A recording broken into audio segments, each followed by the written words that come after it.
is Saturday, the 15th of February, 2025, and it is cold and slushy outside. Not a pleasant day here in beautiful Portland, Oregon. Today, we're going to be talking about the gauge gap. That's right, the gap between men who go out with men when there's an older man and a younger man, the age gap, or as I like to say, my parlance, is the gauge gap. Isn't that clever?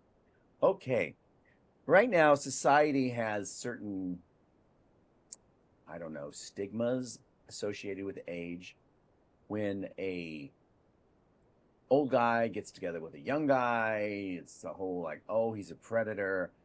Um, the young guys might be saying, if they, let's say they're jealous or against the other young guy, they'll be saying, oh, he's just in it for the money or something like that. But society as a whole, historically, it's always been fine for men to date younger women, but not for women to date younger men. That's changing a bit, but there's still a stigma there. The double standard that a man can do it and a woman can't do it is kind of ridiculous. Even in the lesbian world, I don't think it's probably as big of a deal as it is in the gay world. Um, Look at Taylor Holland, I think, who's almost 80, and she's going out with, or been long-term lovers with, that other actress is in all the Ryan Murphy shows, the blonde. I don't know why I can't come up with her name right now. But it's accepted. It's whenever one of them is interviewed, that topic always comes up, the gauge gap. Um, what I'm going to go about talking is, and I do have notes, by the way, so I'll be looking like this on occasion because I don't want to miss anything. Uh, there are unique dynamics when there is a gap in the relationship. The older man, can show the younger man the ropes.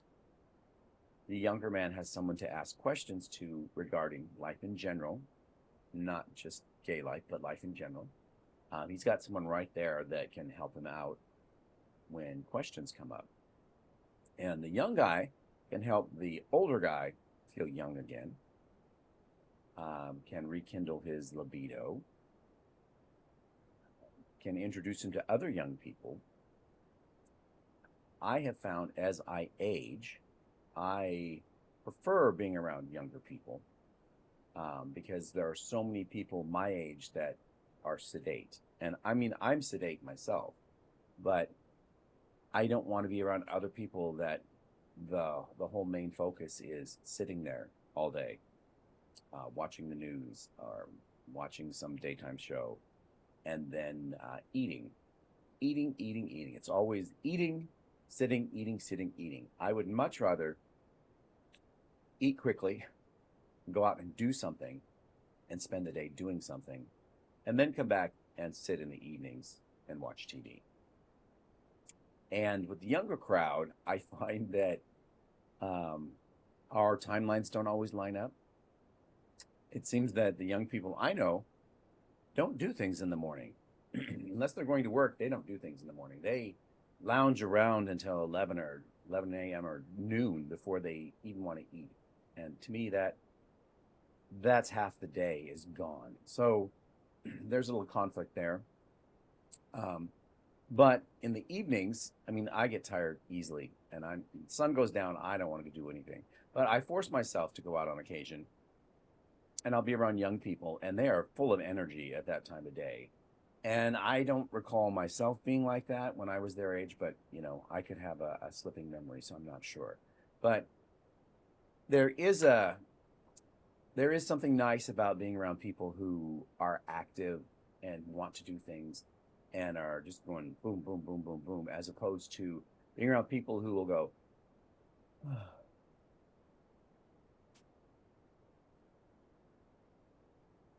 okay, I'm ready to go home.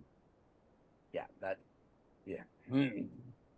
That was probably my biggest gripe with people my age is that they don't how do I put this? I don't want to insult anybody. It's not just the active, but it's they don't have an interest past what they're accustomed to. And it's the same with straight people. Once they reach a certain space or level, this is their routine and they will not change it for any reason. And that includes doing something different if it's not what they normally do. It's like, well, we always have pork chops and fried potatoes on Tuesdays. What do you mean you want to have a burger on Tuesday?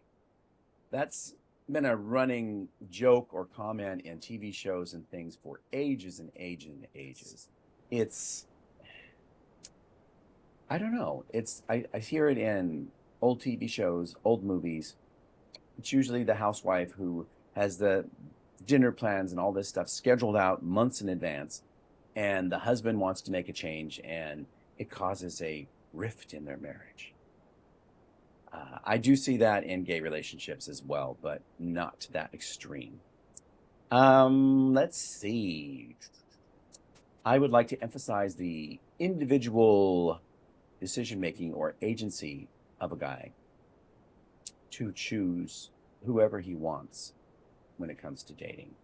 Be that an older person, a younger person, someone their own age. I mean, it's really up to you, and you shouldn't let society or those around you dictate who you can and can't go out with. Everyone has their own preferences, and I would say let them be. Because again, it's the whole different strokes thing, and I don't mean the TV show. Addressing the big deal. What is the big deal in age gap relationships or gauge gap relationships? Well, I think in straight society, the big deal is that unless the older guy is rich, the young girl shouldn't be with him. That's one thing, because they think that the guy is in it for physical gratification and the woman's in it for money and security. And that may very well be how society has raised individuals in the past. I don't think it's the norm now, although growing up, I did hear a lot of that kind of stuff. When it comes to gay relationships, older and younger, older guys that go for younger guys, it can be, people will say, oh, well, that old guy he's not mature, and that's why he wants this younger guy. Or it's just because the younger guy's hot. And then they'll say about the younger guy, oh, he's just using the older guy for money and security, much like they would say about the younger female to an older male relationship. Something else to consider is that many gay men come out later in life. And when they do that, they don't necessarily have the lived experience of a straight guy who starts dating in middle school, high school, and starts having sex early on, and goes through a series of relationships before he gets married. If someone's coming out at 30 or 40 and they weren't into the opposite sex, regardless of how hard they tried, you aren't at the same maturity level as another guy who would have, let's say a gay guy who maybe did come out in high school and had a series of boyfriends before he found whoever it is he's partnered with right now. They're going to have a lot more experience, and in certain ways, they're going to be much more mature than the person who comes out late in life. When you come out late in life, you feel like there's a lot of years you need to catch up on because you've lost a lot of time. So you might do things that if you had come out when you were younger, those would have been kind of felt out, or what do I want to say? Not feels, sushed out.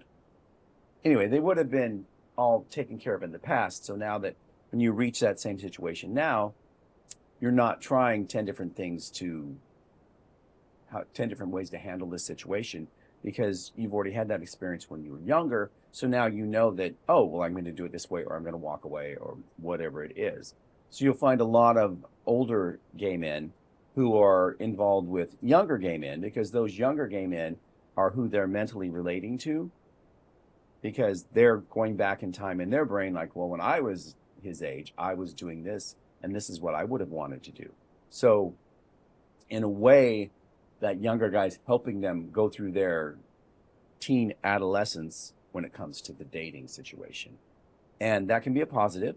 It can also be a negative, because that person who came out late in life, although they're going through the teen dating drama, they're also an adult man living in an adult world, and they have for a long time. So you can't just abandon that. You have to find a way to balance both.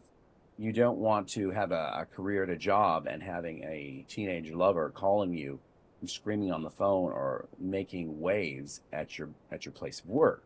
Now, if you were a teenager at a job and another teenager came in and did that, people just kind of go, ugh, teen drama, and they leave it at that. But when you are older and you have a position like that and a younger person comes in and starts doing that, that's not an employee there, people are going to look at you strangely. You might get called in and talked about or talked to about the situation and how it's inappropriate.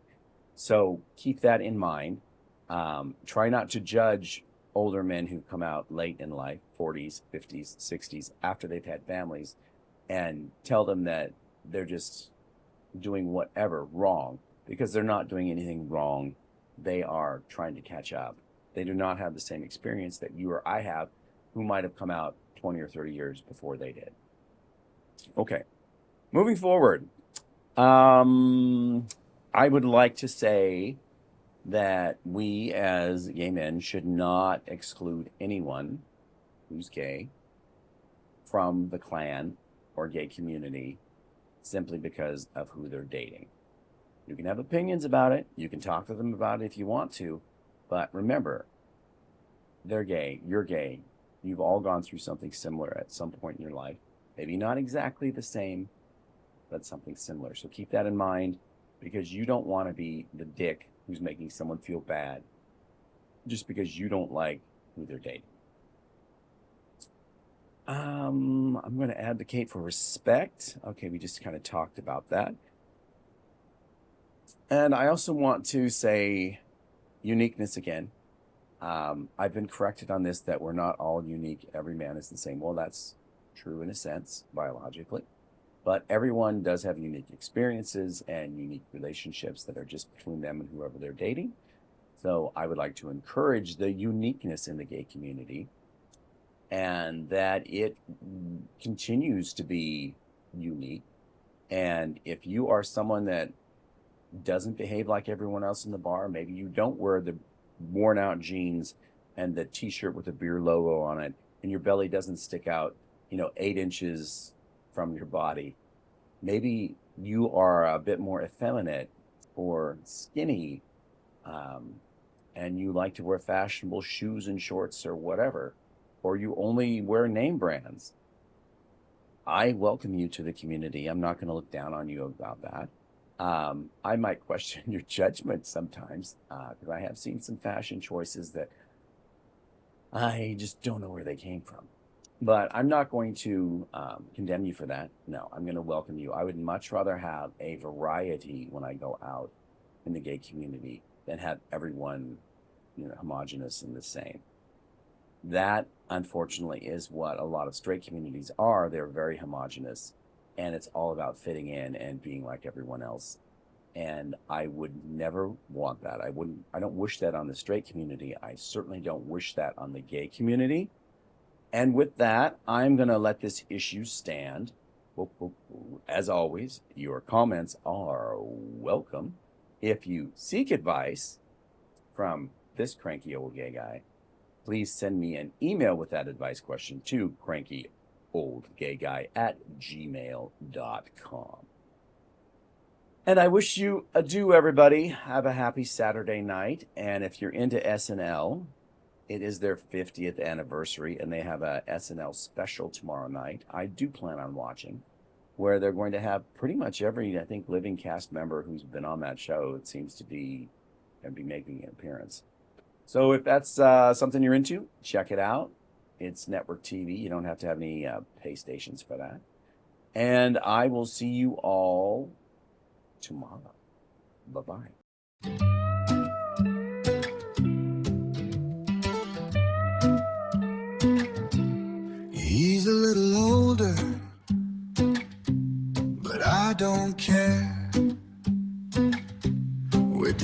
in the moonlight without a stare. Let them whisper, 'cause I don't mind. True love is so wild, though it can't be confined.